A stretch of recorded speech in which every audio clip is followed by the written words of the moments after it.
Unified 911, anong matutulong namin sa'yo? Anya ti maitulong mi ken kapo. Anong may tatabang ko sa imo? Unsay akong ikatabang nimo? Ngini makadabang na misal ka no? Sa anumang wika o dialekto, may tulong na darating sa iyo.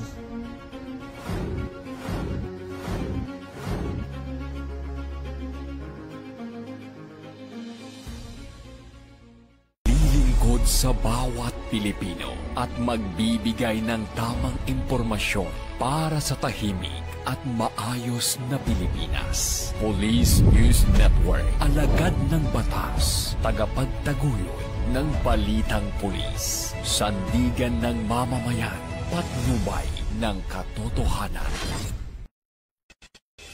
La Campo Crame, maghahatid ng pinakahuling kaganapan at nagbabagang balita. Ito ang PNN Police News Network. At ngayon, ang inyong mga tagapagbalita. Magandang araw, bagong Pilipinas. Ako ang inyong alagad ng batas, tagataguyod ng Balitang Pulis. Patrolwoman Melin Loquias mula sa Eastern Police District. Maghahatid sa inyo ng tamang balita, kwento ng pulis at serbisyo para sa mamamayan. At ito ang PNP News Online, ang pangunahing balita ng Police News Network, alagad ng batas, tagataguyod ng Balitang Pulis.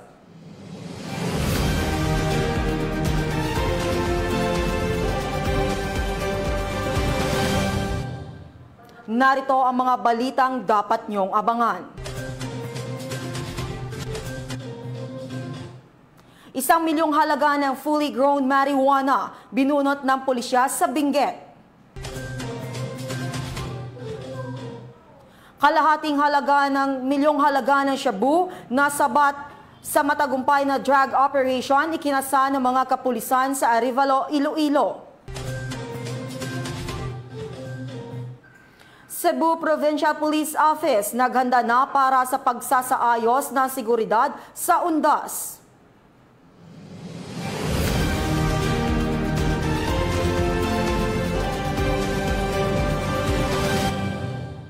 Narito ang mga balitang hatid ng ating PNN correspondents mula sa iba't ibang bahagi ng bansa.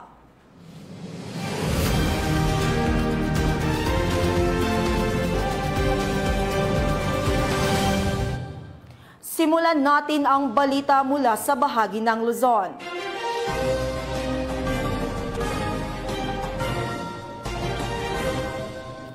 Isang matagumpay na operasyon laban sa iligal na droga ang ikinasa ng Benguet Provincial Police Office matapos nilang matuklasan at binunot ang mga fully grown marijuana plants na may tinatayang halagang aabot sa 1 milyong piso. Ito ang balitang tinutukan ni Police Master Sergeant J4 Junicio.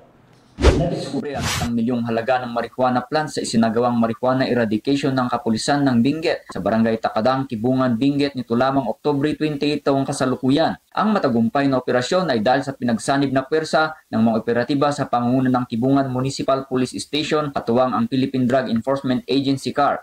Nagresulta ang operasyon sa pagkadiskubre ng isang marijuana plantation na may lawak na humigit kumulang 1,000 metro kwadrado na may tanim na 5,000 fully grown marijuana plants na nagkakahalaga ng 1 milyong piso. Bagamat walang nahuling cultivator, lahat ng nadiskubring marijuana plants ay dinokumento, binunot at sinunog sa mismong lugar at ang sapat na sample ay dinala sa Regional Forensic Unit CAR para sa qualitative test. Ang matagumpay na operasyon ay dahil sa pakikipagtulungan ng mga mamamayan bilang pagsuporta sa programa ng ating pamahalaan na whole of the nation approach para maging illegal drug-free ang ating bansa.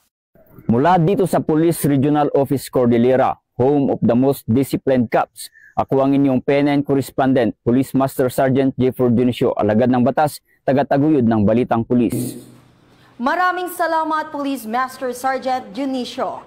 Sa isang di inaasahang pangyayari, nagpakita ng huwarang serbisyo at malasakit ang mga tauhan ng Regional Mobile Force Battalion 2 matapos rumisponde at tulungan ang isang ginang na biglang nanganak sa gilid ng kalsada. Ang buong detalye ng balita ay ibabahagi sa atin ni Patrolwoman Richelle Ledesma.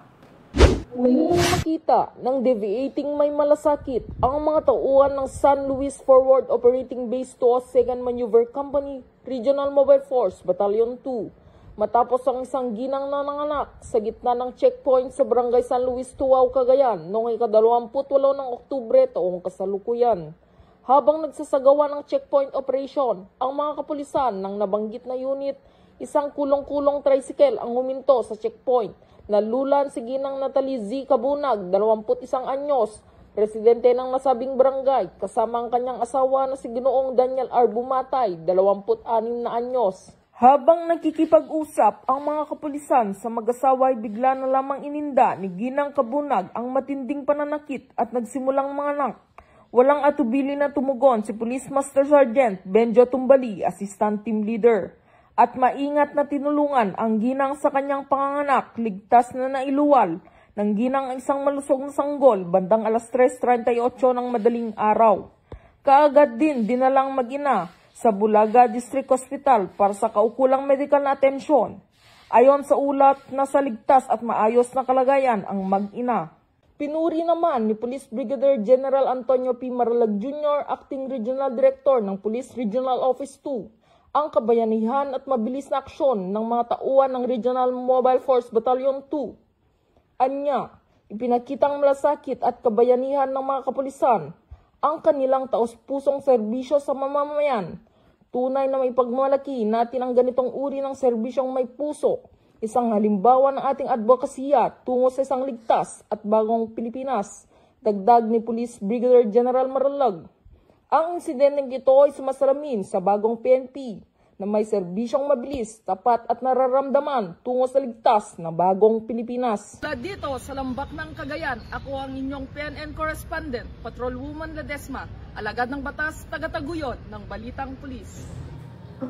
Maraming salamat, Patrolwoman Ledesma.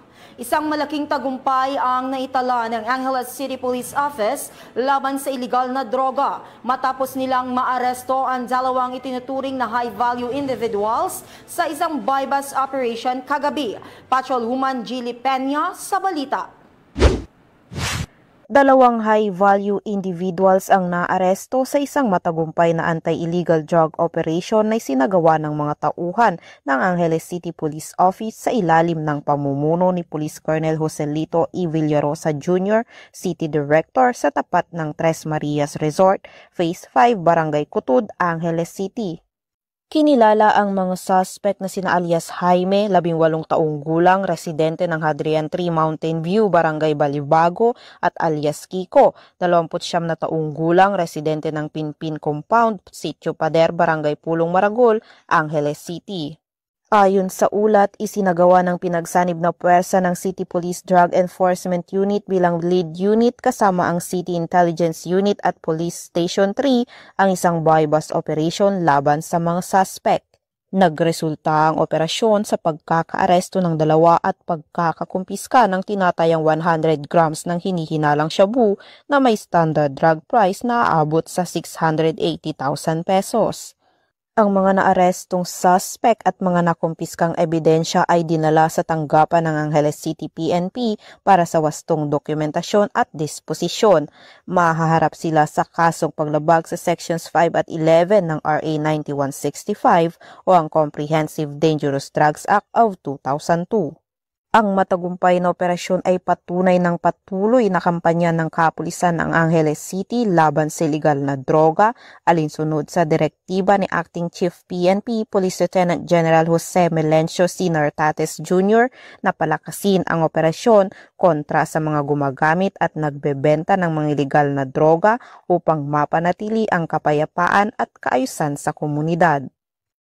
Mula dito sa gitnang Luzon, ako ang inyong PNN correspondent, Patrolwoman Gilly Advincula Peña, alagad ng batas, tagataguyod ng Balitang Pulis.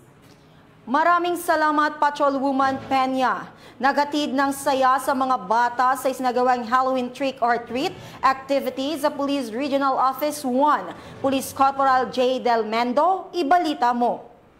Smiles and sweet treats. Isang araw ng kasiyahan, makulay na kasuotan at pagkakaisa ang ipinamalas ng Police Regional Office 1 sa isinagawang Halloween trick-or-treat para sa mga PNP dependents at mga mag-aaral ng Child Development Center sa Brigadier General Oscar M. Floredo. nagmistulang masayang lugar ang buong kampo habang ang mga batang kalahok na nakasuot ng malikhaing costume ay bumisita sa iba't ibang opisina sa loob ng kampo upang mangolekta ng mga candy at iba pang mga treats. Ang aktibidad ay nagbigay diin sa pagkakaroon ng pamilyang kapaligiran sa loob ng organisasyon. Personal na dinaluhan ni Police Brigadier General Dindo R. Reyes, Regional Director ng Police Regional Office 1, kasama ang mga miyembro ng Command Group at Regional Staff ang naturang programa. Ipinakita nito ang malasakit ng PRO1 hindi lamang sa pagbibigay ng serbisyo publiko, kundi pati sa pagtataguyod ng samahan at diwa ng pamilya sa hanay ng PRO1 community. Ang naturang selebrasyon ay nagpapatunay sa layunin ng PRO1 na panatilihin ang masiglang samahan sa loob ng organisasyon habang pinapalaganap ang mga positibong halaga ng pagkakaisa at kasiyahan, lalo na sa mga kabataan. Mula dito sa Ilocos Region, ako ang inyong PNN Correspondent, Police Corporal J.R. Del Mendo, alagad ng batas, tagataguyod ng Balitang Pulis. Maraming salamat, Police Corporal Del Mendo. Tunghayan naman natin ang mga balita mula sa bahagi ng Visayas.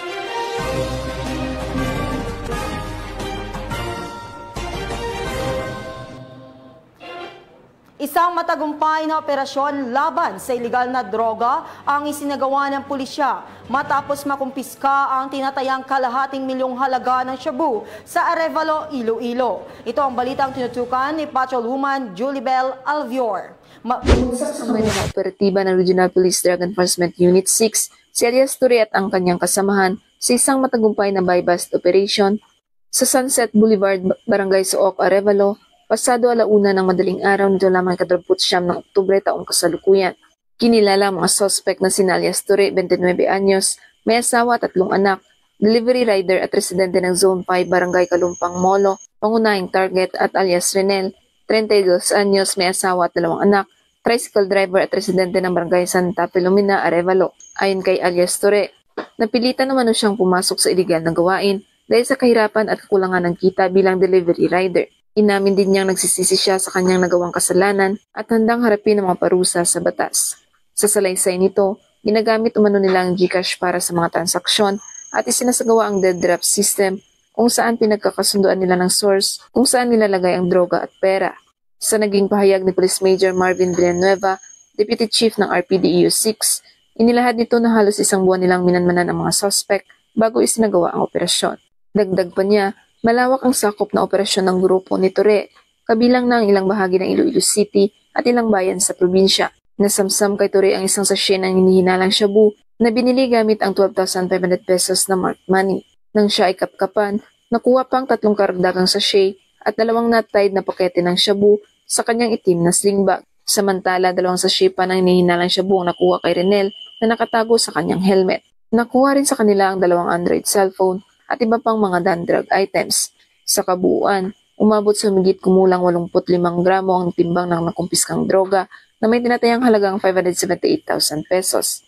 Kasalukuyan ang nasa kustudiya ng ICPS 6 Arevalo PNP ang 2 suspect at naharap sa kasong paglabag sa Republic Act 9165 o ang Comprehensive Dangerous Drugs Act of 2002. Ang pagkakasamsam na mahigit kalahating milyong pisong halaga ng droga ay isang malaking hakbang ng Iloilo PNP upang maprotektahan ang mga mamamayan mula sa bisyong sumisira sa katawan at kinabukasan. Sa patuloy na kampanya ng PNP, layunin nitong makamit ang isang lipunang malusog, produktibo at malaya sa droga. Dito sa Western Visayas, ako ang inyong Police News Network Correspondent, Patrolwoman Julibel Alvior, alagad ng batas, tagataguyod ng Balitang Pulis. Maraming salamat, Patrolwoman Alvior. Naka-full alert na ang Cebu Provincial Police Office at lahat ng city at municipal police stations sa lalawigan bilang paghahanda sa paggunita ng Undas 2025. Ihatid yan ni Patrolwoman Flora May Asares. Napakita ng pagkakaisa, disiplina at kahandaan ang Cebu Police Provincial Office at ang mga kaalyadong puwersang pangkapayapaan at pangseguridad sa pamamagitan ng pagsasagawa ng Show of Force and Equipment Inspection para sa Ligtas Undas 2025. Ito ay isang patunay ng kanilang hindi natitinag na pangako sa kaligtasan at kaayusan ng publiko sa taon ng pagdiriwang ng Undas. Nakiisa ang CPPO, ang Armed Forces of the Philippines, Bureau of Fire Protection, Bureau of Jail Management and Penology, Philippine Coast Guard, Philippine Drug Enforcement Agency, Provincial Disaster Risk Reduction and Management Office, mga dedikadong force multipliers at mga volunteers na kung saan lahat ay nakatayo bilang isang Cebu security team na handang maglingkod at magprotekta. Ang aktibidad ay nagpapakita ng operational strength, interagency coordination, at kahandaan ng mga peacekeeping unit ng Cebu. Mula sa mobility assets hanggang sa rescue equipment, ang bawat kagamitan at unipormadong tauhan ay kumakatawan sa iisang layunin na tiyaking maipagdiwang ng bawat Cebuano ang Undas 2025 ng payapa at maayos. Sa pamumuno ni Police Colonel Abubacario Mangilin Jr., Provincial Director ng Cebu Police Provincial Office at ang buong suporta ni Gov. Pamela S. Baricuatro, ang buong puwersa ng Cebu PNP ay nananatiling mapagbantay. Sa katunayan, nagpakalat na rin ang mga tauhan sa mga sementeryo, transport hub at mga pangunahing lansangan upang matiyak ang isang mapayapa, maayos at makabuluhang pagdiriwang ng panahon. Mula dito sa Central Visayas, ako ang inyong Police News Network Correspondent, Patrolwoman Flora May Azares, alagad ng batas, tagataguyod ng Balitang Pulis. Maraming salamat, Patrolwoman Azares. Walang takas sa batas ang isang individual na may kasong attempted homicide matapos itong arestuhin ng mga otoridad sa Eastern Samar. Patrolwoman Cristel Palafox sa balita. Nahuli ng mga otoridad ang isang lalaking wanted person na may kasong attempted homicide sa Barangay Santo Tomas, Sulat, Eastern Samar. Naresto ang akusado bandang alas 10:30 ng umaga ng mga tauhan ng Sulat Municipal Police Station kasama ang Eastern Samar Provincial Intelligence Unit, 8th First Maneuver Company, Regional Mobile Force Battalion 8 at Regional Intelligence Division, Regional Special Operations Unit 8. Sa bisa ng warrant of arrest para sa kasong attempted homicide na may nirekomendang piyansa na 36,000 pesos para sa pansamantalang kalayaan. Dinala ang akusado sa Sulat MPS para sa kaukulang dokumentasyon at tamang disposisyon. Ang operasyon ay naging matagumpay sa pakikipagtulungan ng mamamayan upang mapaigting ang kampanya kontra kriminalidad para mapanagot ang mga taong may sala sa batas at mapanatiling ligtas ang komunidad tungo sa bagong Pilipinas. Mula dito sa Eastern Visayas, ako ang inyong PNN correspondent, Patrolwoman Palafox, alagad ng batas, tagataguyod ng Balitang Pulis.